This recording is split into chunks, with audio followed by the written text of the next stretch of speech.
Hello you guys, welcome back to my channel. If you don't know me, my name is Naya. I love books and I love talking about them. So today I'm going to tell you guys about the 9 books that I read in the month of April. Here are 4 of those 9 books, meaning 5 of them were read on my Kindle. I think I have my iPad here for notes on the side. I'm not talking off the cuff. 4 of those books that I read on my Kindle were library books, and one of them was an e-arc or an advanced reader copy or advanced review copy. I've heard both.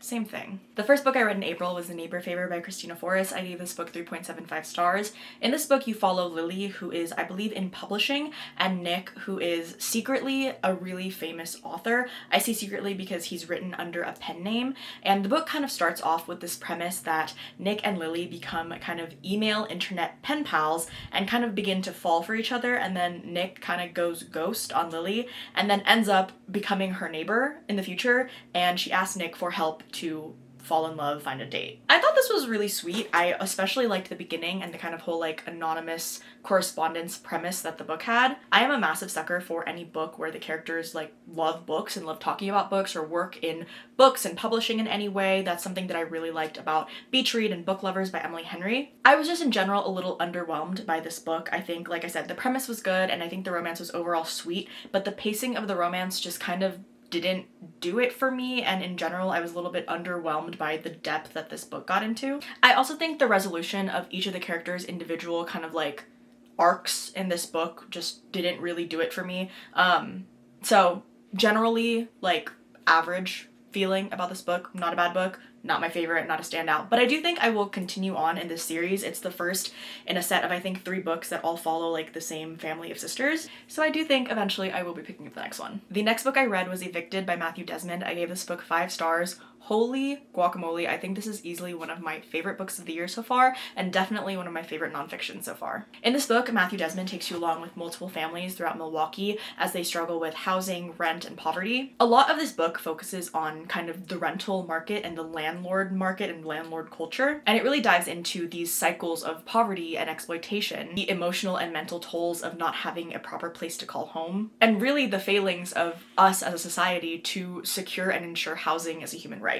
It's a difficult read. These are very real, raw stories of hope and loss and desperation, and it really deep dives into the multiple conditions and factors that play into creating housing instability, as well as the deep-rooted impact into other sectors of life like childcare, healthcare, access to education, proximity to crime. Something too that is really major about this book for me is it's an ethnographic piece of work, meaning Matthew Desmond himself was boots on the ground like with these folks in Milwaukee for I believe 1 or 2 years, doing research actually there with them. I'm honestly not really sure if the fact that he was on the ground was introduced in the beginning or even on the back of the book. I personally did not pick up on it at all until the ending because he did so well to decenter himself and his involvement from this body of work. I highly recommend reading the About the Project section, which is at the very end of this book. I am honestly still very, very floored at this piece of work. I will be thinking about it for a long time and recommending it forever. The next book I finished was Boots Beneath Her Bed by Taylor Esposito, and I gave this book 3 stars. This is a debut cowboy romance that follows Grace. She basically has this mysterious past that relates to her parents' death, and at the beginning of the book she's working on her uncle's farm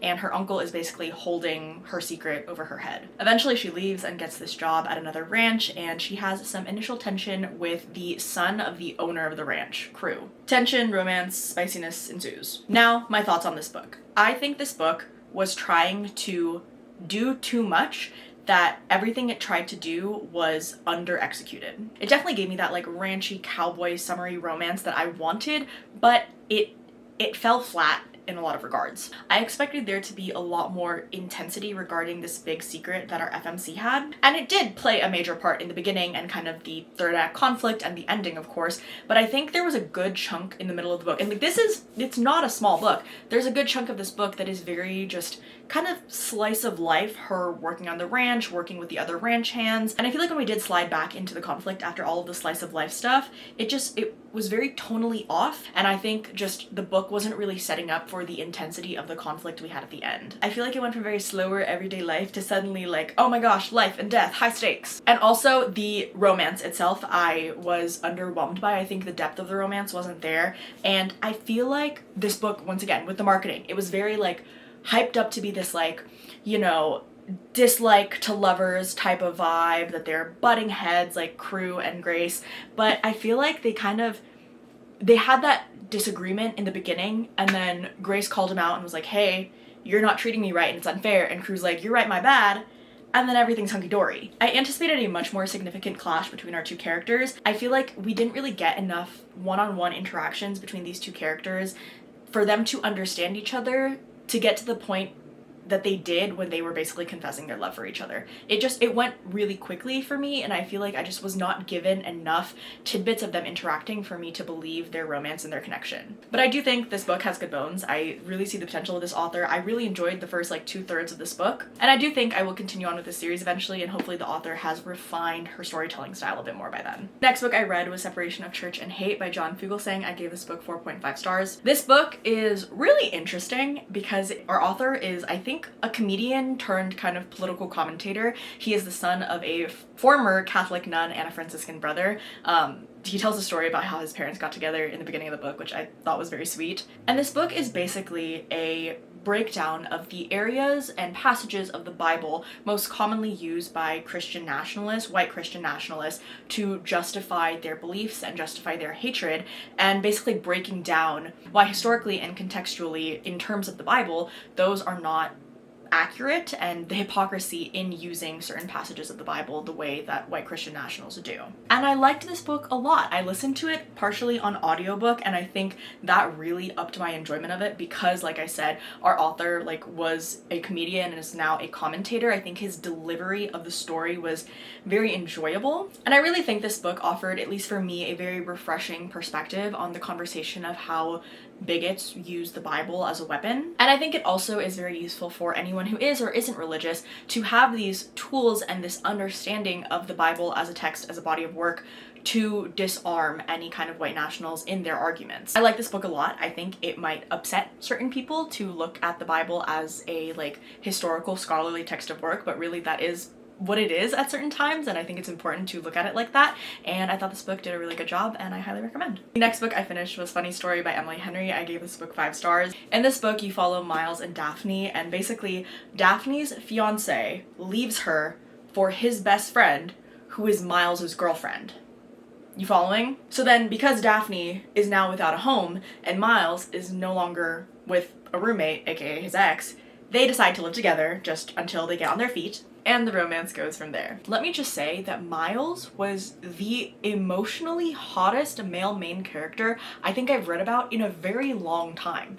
This man is chronically late and always wearing Crocs. I don't know how Emily Henry did it. I don't know what she put in this book to make it so good and to make Miles such a great MMC, but she did. Daphne as well as an FMC was incredible. I think she was so real and honest, and I felt like I related to her in a lot of regards, and I really enjoyed the journey that she went through in this book. I always go back to the perspective that Emily Henry really writes kind of women's literary fiction romances. She really knows how to weave together the personal growth and personal story of our FMC. That is always the center of the books. These books are always single POV, just the FMC. And I think because of that, she's always able to craft a very intentional story and a very intentional character arc for our female main characters. There was a lot in here about friendship and about belonging and the identity that you hold as an individual person relative to the identity that you hold as a person in a relationship. And I think there are so many women out there, myself included, who have let themselves be their partner's partner instead of being their own person. I think the progression of the relationship in this book was incredibly realistic. I think Miles,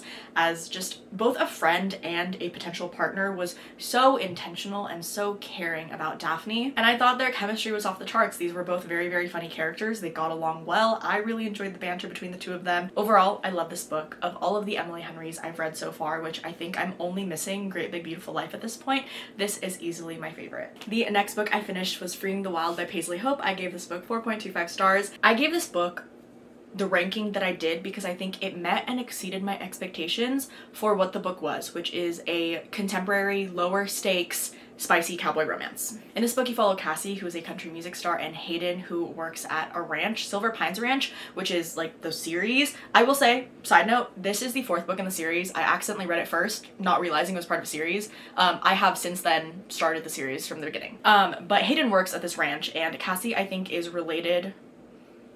Is she related to them?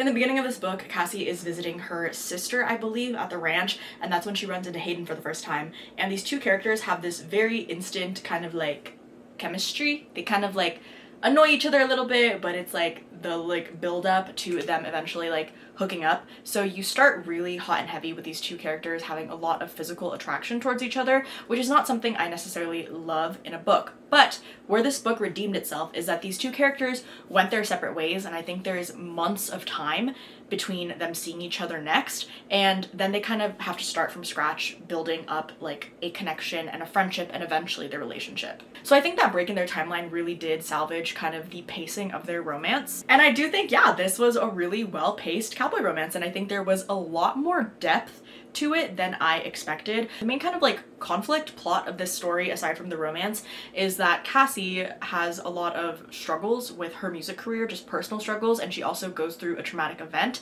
and she's at this ranch to kind of heal, recover, and figure out what she wants to do with her career. And Hayden actually plays a very big part in her healing journey and in her kind of understanding who she is and what she wants to do with her life. I also really love any kind of book that talks about therapy, normalizes therapy, and that is a very big part of Cassie's recovery journey in this book, and I really enjoyed that. So yeah, overall, I was very, very pleasantly surprised by this book. Not that I was expecting a bad book, but I wasn't expecting as standout of a book as it was. And at the time of filming this video, I have already gone back and finished book 1 in the series. It was okay, book 4 was definitely better, but I do have high hopes for books 2 and 3. Next, I finished Six of Crows by Leigh Bardugo. I gave this book 5 stars. Leigh Bardugo, when I find you, I have words. First, a moment for this special edition. I think this is the Owl Crate version of the book. I got this book, look how gorgeous, oh my gosh. I got this book secondhand. Secondhand, oh my gosh, inside art too. And there's art in the book. I got this book secondhand for $1 at my library's bookstore. Unfortunately, they did not have the Crooked Kingdom, like, part of this set, but even just like I think one of these goes for like $80 on eBay right now. If you do not know, Six of Crows is the first in a fantasy duology about this world. I think it's called the Grishaverse, in which there is this magic system where there are people who are Grisha, which basically means that they can harness kind of elemental magic. I don't know if elemental is the right way to describe it, but there's different kinds of Grisha. There's Grisha who can manipulate the human body, there's Grisha who can manipulate like materials or water or air. In this book, you basically follow 6 characters who are all skilled in a different way. They come from different walks of life, and they come together to join this crew to pull off a heist. And I feel like that is all the information you need, and I think it's really good to go into this book knowing as little as possible because it is a ride. One thing I will say is this is, I think, technically the second series in this universe of books. There is another trilogy, I think the Shadow and Bone trilogy, that technically comes before this and sets you up with a lot more context to how the world functions. And for me personally, I just did not want to start a trilogy, and I've also been told by some people that they didn't love the Shadow and Bone trilogy, but they really like the Six of Crows duology. So what I did is I kind of googled a Grishaverse universe breakdown, spoiler free, to kind of understand how the magic system worked, and that really helped with my interpretation and understanding of this book. So I do recommend that if you read this without reading the Shadow and Bone trilogy. Now, what I will say, this book was crazy. This was devastating. I feel so maternal over these characters. I care about them so much. And the thing that's crazy is that these characters are all like between the ages of I think like 15 and 18 in this book, and the things that they are going through and or have been through, literally insane. I really want to read Crooked Kingdom soon because I want to know what happens next, but I'm very scared for what happens next because every single friend who I've spoken to about this book, about this duology, has warned me that if I felt devastated by this book, I will feel even more devastated by the next. What do you mean by that, guys? So if you've read this duology, let me know. Am I really that screwed for Crooked Kingdom? The next book I finished was Braiding Sweetgrass by Dr. Robin Walkemer. I gave this book 5 stars, and this is the book that I read with my nonfiction book club on Fable, which you guys should join. The link is, you know, where you find links. This book is basically a collection of short stories that compile together a blend of like scientific tools with indigenous knowledge. Dr. Walkemer is a member of Potawatomi Nation, and she grew up with a lot of these stories and a lot of these indigenous teachings and practices, and then eventually went into higher education and academia in botany, I believe. So she has a very, I think, interesting and unique perspective that blends traditional indigenous wisdom and relationships of reciprocity and respect with the environment with these tools of modern Western science. I think this was such a lovely, lovely read. It felt like a warm hug in a book. It was so comforting, so lovely. I think it is such a privilege to have folks with indigenous knowledge be teaching us still, and to really understand the ways in which the folks who came before us, the folks who originally inhabited this land, understand nature and understand the reciprocity of